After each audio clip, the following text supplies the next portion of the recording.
सूरज की पहली किरण सूखे खेतों पर पड़ती है। टूटी हुई झोपड़ी से धुआं निकल रहा है। चूल्हे पर सिर्फ पानी उबल रहा है।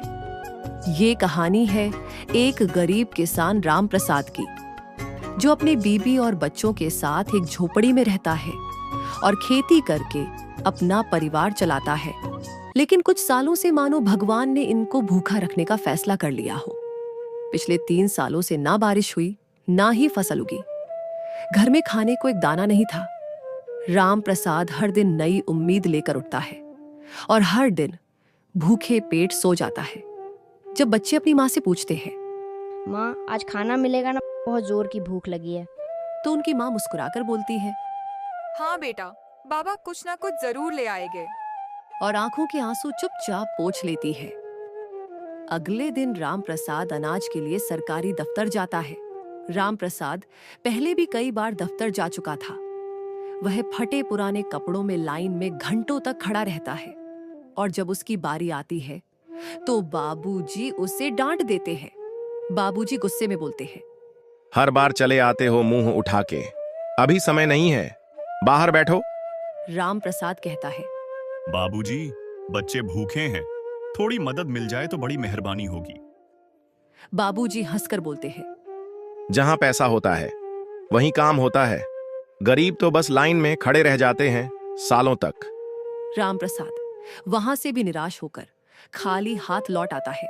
जब वह घर आता है तो देखता है झोपड़ी के अंदर खाली बर्तन रखे हैं। बच्चे जमीन पर भूखे पेट लेटे हैं। पत्नी चूल्हे में लकड़ी डाल रही है, सिर्फ धुआं है, खाना नहीं।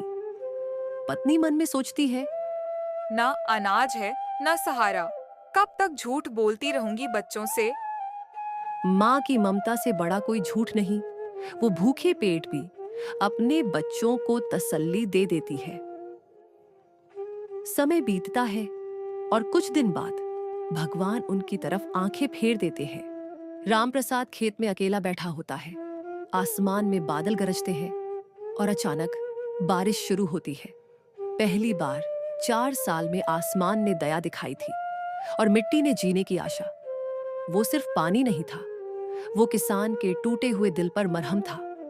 राम प्रसाद मिट्टी को चूम लेता है और खुशी से नाचने लगता है और कहता है, भगवान ने मेरी सुन ली। 3 महीने बाद खेत में हरियाली होती है। राम प्रसाद मन लगा के खेती करता है और अनाज की उपज करता है। फसल होने के बाद राम प्रसाद बाजार से 5 किलो चावल लाता है। रास्ते में एक बूढ़ा आदमी दिखता है जो कि भूखा और थका होता है। राम प्रसाद बोरा खोलते हुए कहता है, लो बाबा, आधा चावल आप रख लो, भूख मैंने भी देखी है, अब कोई और भूखा नहीं रहेगा।